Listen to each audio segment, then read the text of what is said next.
Ẹ fúnra o, ẹ̀yin ènìyàn ìlú Ilesa ìpínlẹ̀ Ọ̀ṣun àti àwọn ìlú tí ó yí ìlú Ilesa káàkiri. Ilé-iṣẹ́ kan tí wọ́n ń ta iná agbára oòrùn, Sun King Solar and Inverter Company, tí ọ́fíìsì wọn wà nílùú Ilesa lágbègbè Òkè Omiru, wọ́n ti ń lu ará ìlú ní jìbìtì o. Àwọn aṣojú iléeṣẹ́ Sun King Solar ìlú Ilesa yìí ti rán àwọn òṣìṣẹ́ àti aṣojú wọn jáde láti polówó ọjà tí wọ́n ń tà fáwọn ará ìlú. Ṣùgbọ́n àwọn òṣìṣẹ́ tí ó jẹ́ aṣojú iléeṣẹ́ wọn iṣẹ́kíṣẹ́ ni wọ́n ń jẹ́ káàkiri ìlú o. Ọ̀pọ̀lọpọ̀ àwọn ènìyàn ni wọ́n ti gba ẹgbẹ̀lẹ́gbẹ̀ owó lọ́wọ́ wọn láì gbé sólà tí wọ́n sanwó fún wọn sílẹ̀. Bẹ́ẹ̀ ni wọ́n sì tún gbé àlòpatì tí ó jẹ́ ayédèrú sólà fáwọn oníbàárà wọn. Gbogbo akitiyan àti àròyé àwọn oníbàárà tọ́rọ̀ náà kàn pàbó ló ń já sí torí wípé wọn ò rí nǹkan kan ṣe sí ọ̀rọ̀ náà lọ́fíìsì wọn nílùú Ilesa. Ẹ gbọ́ ọ̀rọ̀ lẹ́nu ìkan lára àwọn oníbàárà wọn tí wọ́n ti lù ní jìbìtì rí. Orúkọ tèmi ni Prince Adéyẹmí Adéjọlù Adéwálé.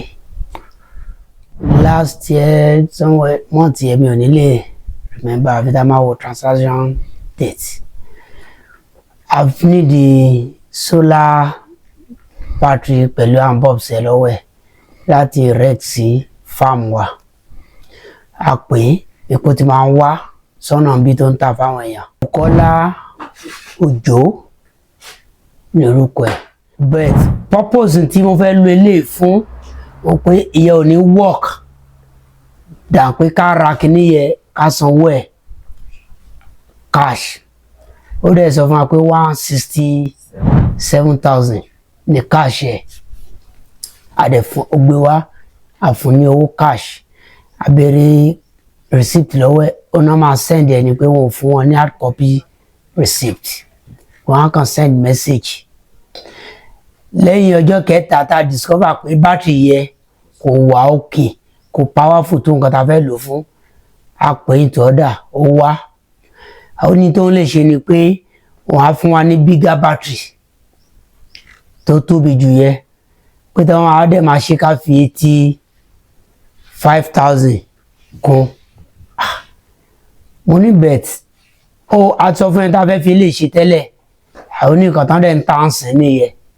Okay, if that be the case, this additional money to say, I won't be able to give you cash. But immediately, lọ́jọ́ yẹn, I gave him 20,000. Ìyókù 60,000. I fún ní ẹ̀méjì. Ó dẹ̀ no problem. Ó agree. A lọ lẹ́yìn ọ̀sẹ̀ kẹta àbí nǹkan. A kàn discover pé kíní ò tán náà mọ́. A bá ń pè é. Wọ́n send the code kan. Abẹ́ kí ní ara cash ni kì í ṣe installment náà. Ní ká bá ọ̀rọ̀ pọ̀lọ́ rẹ̀ wẹ́. Ìgbà tó máa send a week code which is 7 days. I now call my wife mo ní look ṣé kì í ṣe pé nǹkan ń ṣẹlẹ̀ pẹ̀lú nǹkan tí bọ̀bọ̀ ìgbé wá. Ó tún send the code 1 week again. Mo ní mi ò wà please pẹ̀lú nǹkan tí bọ̀ yìí ṣe.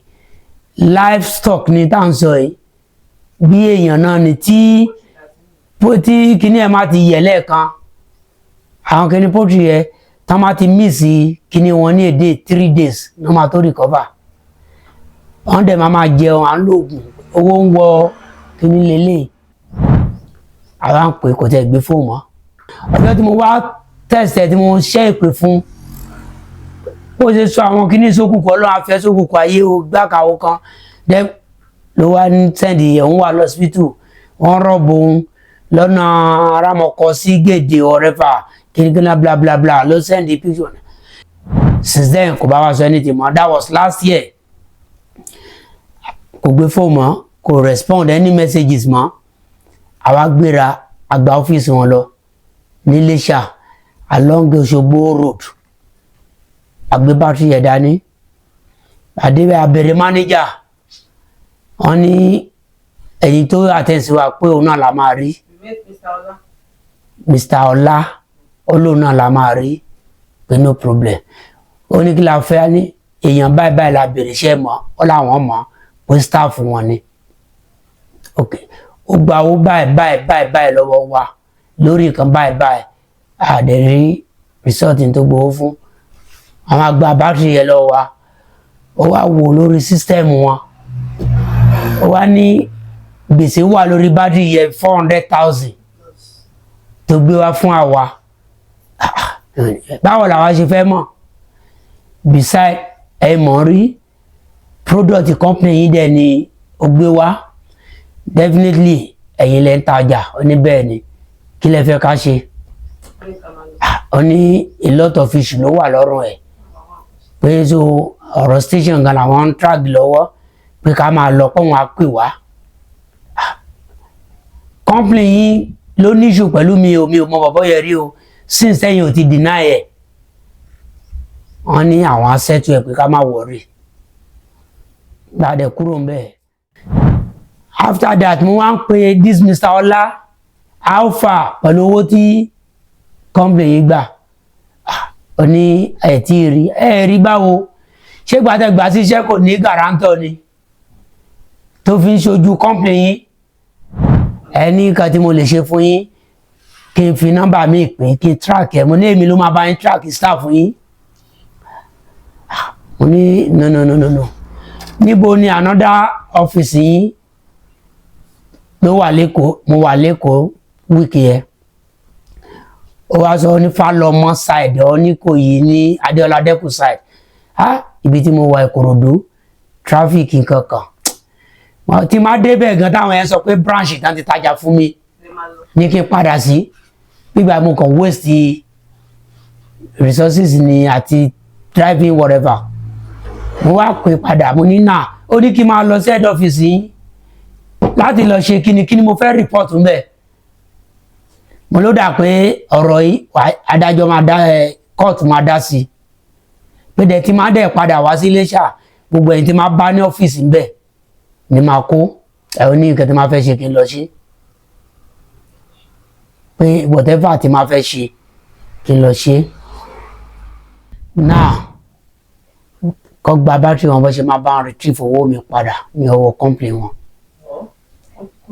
tàbí kan wéèfù kíní debt tán ló wà lórí ẹ̀ tí ó ń ṣe mi ló jẹ ìkan tí mi ò rà tí mo fẹ́ máa san owó ẹ̀ since tó dẹ̀ jẹ́ staff wọn ni ó yẹ kán lè mọ tán máa ṣe lórí ọ̀rọ̀ yẹn sà.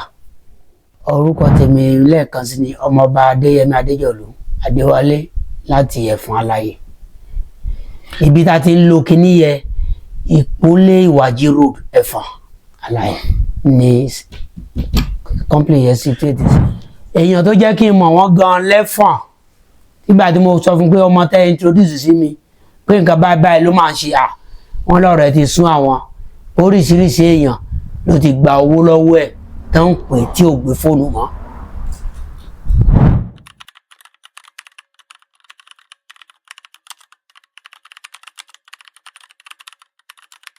A sì dúpẹ́ lọ́wọ́ gbogbo ẹ̀yin tẹ́ ẹ ti subscribe sórí YouTube channel yìí, ẹ̀yin tẹ́ máa ń comment, tẹ́ máa ń like, tẹ́ ẹ máa ń share àwọn videos wa. Ẹ dákun ẹ bá wa gbọ́wọ́lé subscription button kẹ́ ẹ bá wa subscribe kẹ́ ẹ lè máa ń láǹfààní láti wo àwọn oríṣiríṣi fídíò tá à ń jù sórí àtẹ ìkànnì yìí. This particular customer tẹ́yìn sọ̀rọ̀ nípa wọn yìí wọ́n wá sí ọ́fíìsì lóòótọ́ so mo wá sí ọ́fíìsì wọ́n wá make complain mo dẹ̀ try láti check details àwọn nǹkan tó ń kó wá. Number one ẹ kọ́kọ́ mention èèyàn kan pé wọ́n àwọn agent wa gba owó lọ́wọ́ èèyàn kan wọn wá deliver ọjà. Our own policy here which we have been telling all of our customers, both existing customers and new customers, pé kán má san owó fún anybody until tán bá tó rí ọjà tán fẹ́ rà. That's what we have been preaching all these years. Never pay to a person before receiving your product. Tí wọ́n bá máa register customer yẹn, tí customer care bá máa pè, person tó máa béèrè lọ́wọ́ customer yẹn, are you with your product? Ṣé àwọn equipment àwọn component nǹkan tó wà náà ṣe ó pé wọ́n máa mention àwọn component yẹn lẹ́yọ̀ kọ̀ọ̀kan títí kan orí charger. Wọ́n máa béèrè pé ṣé pin wà náà yẹn clip. Wọ́n máa make sure pé wọ́n confirm everything tó bá pé ó pé. Tí ò bá pé wọ́n máa reject registration yẹn. Ìyẹn number one. So any agent tó bá gba owó lọ́wọ́ customer èmi máa ń sọ fún wọn, if you don't have a particular product in store, don't collect money from any of your customers. Though àwọn kan máa ń ṣe tó wáyé pé customer yẹn wọ́n trust customer àbí customer yẹn trust wọn, wọ́n máa sọ pé ẹ bá mi keep owó yẹn dání, tó bá ti pé ẹ bá mi gbé ọjà mi wá, or bí a kò sí ọjà yẹn lẹ̀ ẹ bá mi book ẹ̀ sílẹ̀, which we don't do that. It's not part of our protocol during sales protocol. So that aside, okay, that customer to make complaint. The husband, probably the husband or the brother, I can't really say. Wọ́n pè mí lé some days after pé what has been the outcome of nǹkan táwọn bá wá. And I told him pé this particular guy, the last time I saw him in office was around late October. He has not been coming to the office. He has not been selling. Torí pé ó ti di pé gbogbo nǹkan tó ń ṣe àṣírí òun ti ń tú. So he cannot come to the office. Now we reach out to the guarantor to wá standing fún nígbà tó fẹ́ register torí wọ́n máa ní guarantor tó máa fẹ́ register. We couldn't reach the guarantor. Ilé tó ń gbé as at that time tí a register address a register fún is no longer there. Àwọn tó dẹ̀ wá ń surrounding ṣe wọ́n ní they don't know his whereabouts. Now we got to know that he is in school but we don't know the department tó wà ní school yẹn. Ṣáà lè lọ sínú school ní University of Ilesa. Ká lọ máa ká lọ máa wá faces èèyàn kọ̀ọ̀kan bẹ́ẹ̀. We don't know the department tó wà.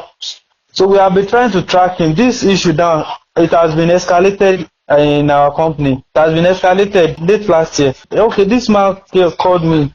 We have not been doing anything. We have not. I told him myself. Okay, one particular man still called me this afternoon. This same guy, not to mention. And I told this man, can you be patient with us? We are on top of this matter. We will resolve it very soon. But we just need your patience. It's not a thing pé mo lè máa tí máa ní kí n lọ máa fowó san ní owó mélòó mo fẹ́ san fún customer. So we just have to go through the process. Everything in Sun King is about process. We just have to go through the process. So after escalate the issue wọ́n ti involve lawyer, wọ́n ti involve ọlọ́pàá.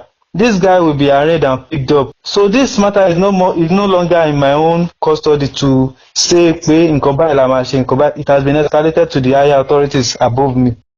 Nǹkan tó ṣẹlẹ̀. Wọ́n ní battery àwọn ó ní issue pé ó ń tètè ń drain. So wọ́n ní àwọn ní láti dá battery yẹn padà sí àmì pé wọ́n pé battery yẹn ń drain. Wọ́n ló wá sọ fún wọn pé ó máa dá battery yẹn padà sí office, which is the right thing to do. Tó yẹ pé battery yẹn tètè drain ó ní any issue tó jẹ́ pé mechanical issue tí ò ń ṣe pé fault customer ni. Tó bá ṣì wà within warranty, wọ́n máa mú battery yẹn padà wá surface. A máa replace battery with another new battery for the customer. So now this guy ó gba battery yẹn lọ́wọ́ wọn, kò gbé battery yẹn dé office. That is the issue here now. He now pick another battery. I don't know where he got the battery from. It's still our product, but it has been registered in another person's name. Tó lọ gbé fún wọn. So this thing is not from the office at all.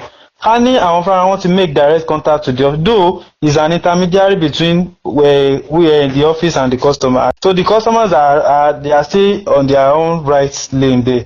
So now the issue here is from the agent, not from the customer. So nǹkan tẹ́mi kàn wá ń sọ, any payment you are making in Sun King, you have to receive a message pé you have paid so amount of money. Your balance is remaining so. To wáyé pọ́n lẹ́tí complete payment, wọ́n máa kọ sínú message yẹn pé you have completely made so amount of money. Kò san owó yẹn, àwọn náà dey receive message. Ibi tó yẹ kán ti question gangan ni, but they did not question him. Torí first product tán kọ́kọ́ rà lọ́wọ́ ẹ̀, they received message. Everything was intact. So why the second one tán fi receive message? Ibi tí àwọn yẹ káwọn náà ti wá kọ́kọ́ fúnra ni kán ti pè kán ti question, but they did not do that one. I'm not blaming the customer. Our agent wa ni ó ya olójú kòkòrò tí ó ṣe nǹkan tó yẹ kó ṣe. But we are on top of the matter. The man called one day like that. Nǹkan tí mi ò ṣe tí wá dá sí wọn mọ́ nìyẹn. He called one day and was threatening me pé kí ló ń tẹ̀ sọ lọ́jọ́ yẹn pé àwọn wà ní Lagos náà fẹ́ lọ sí head office. Mo dẹ̀ ní yes, you can go ahead. Even if you get to the head office, they will tell you it has been escalated to them. They will direct you back to me. And immediately as a person mo ti sọ fún ọ pé you can only exercise patience with us. It will be resolved in no time. But I cannot say ó máa wà resolved in a particular time. But it will surely be resolved. Lè clear gbèsè tó wà lórí battery just like that. Number one, we have to know the customer involved. Customer tó ní okay battery tán gbé wá sí ọ́fíìsì lọ́dọ̀ mi lọ́jọ́ yẹn báyìí. I have the right to seize the battery pé it's a stolen battery because the battery was not bearing their name. The thing is wọ́n register battery yẹn with television. So probably that guy has ó fẹ́ ta spare party component kí ni ó ta battery lọ́tọ̀ ta television lọ́tọ̀. So ó kàn lọ gbé battery yẹn fún that particular customer. So but I think that's what really happened. I am not sure, but I think that was what happened. kò ṣe pé customer tán lọ gbé fún yẹn ló jẹ gbèsè yẹn sórí ẹ̀, àwọn kọ́ ló jẹ. The battery was changed, not their own battery, náà dá padà fún wọn. I was recently transferred to Ilesa. I met all of them in Ilesa. This is my 4th month in Ilesa. So I don't really know much about all of those agents. I'm not sure I get to know all of them. So and well, with my own understanding, I think he has been in the business for like a year. So tracing is guarantor. Tracing is Nigeria lawa now. Anybody can come and be a guarantor, and ṣebí gbogbo Nigeria la ṣáwà. Àwọn tó máa ń gba loan tó máa ń sá lọ pẹ̀lú guarantor. So Nigeria lawa, anything can happen. Me, I'm not blaming the customer, but what I'm telling the customer is, kàn ní sùúrù. This thing will be resolved. Tó bá yẹ pé wọ́n máa clear debt tó wà lórí battery for just for them to be able to use the battery. Ṣé ní company wa o, customer satisfaction is just our own concern. Òun ló jẹ́ top priority ní ọ̀dọ̀ wa. So now I'm telling the customer, come exercise a little more patience. Patient don't ní tẹ́lẹ̀, come ní more of it. It will be resolved. Maybe ni mo sọ fún ọ, but he was not even trying to listen to anything. Wọ́n láwọn máa gbé lọ́ọ̀yà, wọ́n máa gbọ́ ọlọ́pàá. Àmúdẹ̀ni tó bá yẹ pé nǹkan tó fẹ́ gbé nìyẹn, then let's go ahead with it. Èmi ti sọ fún ọ, come calm down. It will be resolved. But he was trying to threaten me with lawyer and police. So I've received multiple complaints about this particular guy. Terry, I have told you that this thing has been escalated and it will be worked upon. I'm not in position to answer that particular question right now. Tó bá yẹ pé èmi náà bá on seat, they will never have such experience. They will never had a bad experience. Tó bá yẹ pé èmi náà meet on seat lọ́jọ́ tán bá dé ọ́fíìsì o, because I will never allow any of my customers to go back angrily or dissatisfied. Àríjú Judas Iscariot náà inú wọn everywhere ló wà. Òun náà mò ń sọ fún ọ, tó bá yẹ pé èmi náà bá on seat o, they will never say that. Ẹ jẹ́ kí sáré fi ìròyìn ayọ̀ yìí tó yín létí kí n tó kúrò lórí ètò ìfáínálì lénìí. Ilé tuntun kan tí wọ́n ṣẹ̀ kọ́ parí nílànà ìgbàlódé ó wà fún títà nílùú Adó Èkìtì. Remi Johnson Estate ó wà nífẹ̀gbẹ́kẹ̀gbẹ́ Pastoria lọ́nà Ìkẹrẹ́ nílùú Adó Èkìtì. Wọ́n ti kọ́ ilé yìí parí nílànà tìgbàlódé. Gbogbo nǹkan pátápátá tó jẹ́ tìgbàlódé tó yẹ kó wà nù ilé ló wà nù ilé náà. Mini duplex ní pẹ̀lú yàrá mẹ́rin àti extension room and parlour self-con lọ́wọ́ ẹ̀yìn nínú compound tó dáa. Gbogbo àwọn nǹkan mèremère ìgbàlódé tó yẹ kó wà nù ilé fully furnished ni. Tó kàn jẹ́ wípé kẹ́ẹ̀kan moving yàtọ̀ sí àga àti àwọn aṣọ pẹ̀lú bẹ́ẹ̀dì yín nìkan tẹ́ ẹ máa kó wọlé. Wọ́n kọ́ ilé yìí fún gbígbé àti fún commercial. Ẹ lè máa fi ṣe service apartment tàbí hòtẹ́ẹ̀lì tàbí hospital tàbí ohunkóhun tẹ́ ẹ bá fẹ́ lò fún ẹ tún lè gbé. Eléyìí tẹ́ fi máa ń kó owó fáwọn èèyàn wípé kán bá yín kọ́lé tó sì jẹ́ pé wọ́n máa lù yín jìbìtì. Ready made nílé yìí wọ́n ti kọ́ síbẹ̀ ní àyíká tó dáa. Fún àlàyé lẹ́kùnrẹ́rẹ́ lórí ọ̀rọ̀ ilé yìí tẹ́ bá nífẹ̀ẹ́ láti rà 0703 105 1831 nọ́mbà tẹ́ pè sí nìyẹn 070 3105 1831 tàbí 081 34 111 375 081 34 111 375. Like I said, kò tán síbẹ̀, ìkejì rèé tó tún wà pẹ̀lú ẹ̀, ìyẹn ni room and parlour self-con. Olúwọmọ la fẹ́ máa gbọ́. Olúwọmọ Federation.